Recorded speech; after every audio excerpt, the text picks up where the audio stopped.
You ask Tiger to calculate. This deals with linear inequalities with one unknown. The final result is q equal or greater than -1. Let's solve it step by step. Group all constants on the right side of the inequality. Add 4 to both sides.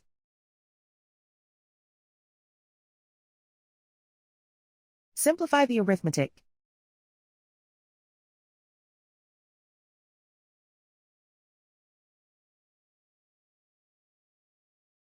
Isolate the q. Divide both sides by 11.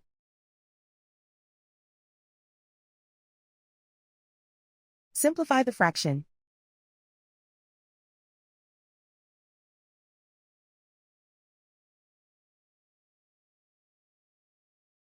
Plot the solution on a coordinate grid. And so the final result is q equal or greater than -1.